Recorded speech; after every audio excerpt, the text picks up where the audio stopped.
नमस्कार दोस्तों, मैं हूं रियाज एसओएल टाइम से। और इस वीडियो में बताऊंगा कि दिल्ली में कैसे पॉल्यूशन कम हो सकती है और दिल्ली में पॉल्यूशन के क्या क्या कारण हो सकते हैं। तो पहले हम जानते हैं कि दिल्ली में क्या क्या वजह से दिल्ली में पॉल्यूशन होती है। तो दिल्ली में सबसे ज्यादा आप देखते हैं कि बढ़ती पॉपुलेशन है, डेंसिटी इतना ज्यादा है, खासकर बॉर्डर एरिया में, जैसे बदरपुर हो गया, कापसेड़ा बॉर्डर हो गया, नरेला बॉर्डर हो गया और आनंद विहार बॉर्डर एरिया हो गया। यहाँ पे पॉपुलेशन बहुत ज्यादा है, यानी यहाँ पे डिफोरेस्टेशन बहुत ज्यादा हुआ है, पेड़ पौधे की कटाई बहुत ज्यादा हुई है और लोगों की जनसंख्या बढ़ रही है। दिल्ली में लोग धीरे धीरे आने शुरू हो गए हैं, तो दिल्ली में जो कंजप्शन है वो बढ़ रहा है। और दिल्ली में सबसे ज्यादा मेन कारण जो है कि पॉपुलेशन ज्यादा है और ग्रीनरी कम है। और जब पॉपुलेशन बढ़ेगा तो इसके लिए ट्रांसपोर्टेशन के लिए व्हीकल की जरूरत होती है। तो सबसे मूल जो कारण है वो कि सबसे ज्यादा व्हीकल सप्लाई होती है दिल्ली में, यानी दिल्ली में गाड़ियां सड़कों पे गाड़ियां बहुत ज्यादा है, जिसकी वजह से पॉल्यूशन बहुत ज्यादा दिल्ली में बढ़ गई है। अब इसको कम कैसे कर सकते हैं? तो सरकार ने बहुत बड़े कदम उठाए हैं, जिसमें स्टेप बाय स्टेप कैसे पॉल्यूशन को मिटिगेट कर सकते हैं, कैसे मिनिमल कर सकते हैं, इसके बारे में सरकार ने ग्रेडेड रिस्पॉन्स एक्शन प्लान लिया है।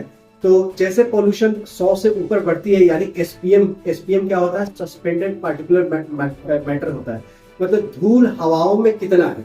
तो जैसे धूल हवाओं में ज्यादा होती है, खासकर सर्दियों में, जहां फॉग स्मॉग में कन्वर्ट हो जाता है, यानी एक तो फॉग होता है, दूसरा धुएं निकलता है, तो फॉग मिलके और धुएं मिलके स्मॉग बन जाता है, जिससे सांस लेने में, ब्रीदिंग में बहुत ज्यादा प्रॉब्लम होती है, जो मेन कारण है दिल्ली में पॉल्यूशन का। तो सरकार क्या कर रही है? ग्रेप लागू कर रही है। जैसे 100 से ऊपर एसपीएम जाता है तो उसके लिए ग्रेप 1 लागू हो जाता है। जैसे 200 यूनिट से ज्यादा जाता है तो ग्रेप 2 होता है। अगर 400 से ज्यादा एसपीएम चला जाता है, यानी सस्पेंडेड पार्टिकुलर मैटर चला जाता है, तो ग्रेप 4 जो एक्शन प्लान है वो सरकार का लागू हो जाता है। उसमें स्कूल शट करने पड़ते हैं, कॉलेजेस शट करने पड़ते हैं, बहुत सारे जो कंस्ट्रक्शन एक्टिविटीज होती है वो बंद करने होते हैं। तो सरकार के ये कदम बहुत सराहनीय है और धीरे धीरे दिल्ली सरकार और सेंट्रल गवर्नमेंट दोनों मिलकर इलेक्ट्रिक व्हीकल की शुरुआत कर रही है। तो आने वाले समय में आप देखेंगे जो भी फॉसिल फ्यूल से गाड़ियां चलती है, जो कोल बेस, ऑयल बेस ईंधन है, सीएनजी बेस है या एलपीजी बेस गाड़ियां हैं, वो धीरे धीरे कम होती जाएंगी और आने वाले समय में सरकार इलेक्ट्रिक व्हीकल की बढ़ावा देगी, इलेक्ट्रिक व्हीकल आ जाएंगे तो देश में और दिल्ली, स्पेशली दिल्ली में, हमें सांस लेना बहुत इजी हो जाएगा और दिल्ली में पॉल्यूशन कम हो जाएगा। ये सरकार का प्लान है। शुक्रिया वीडियो देखने के लिए, धन्यवाद।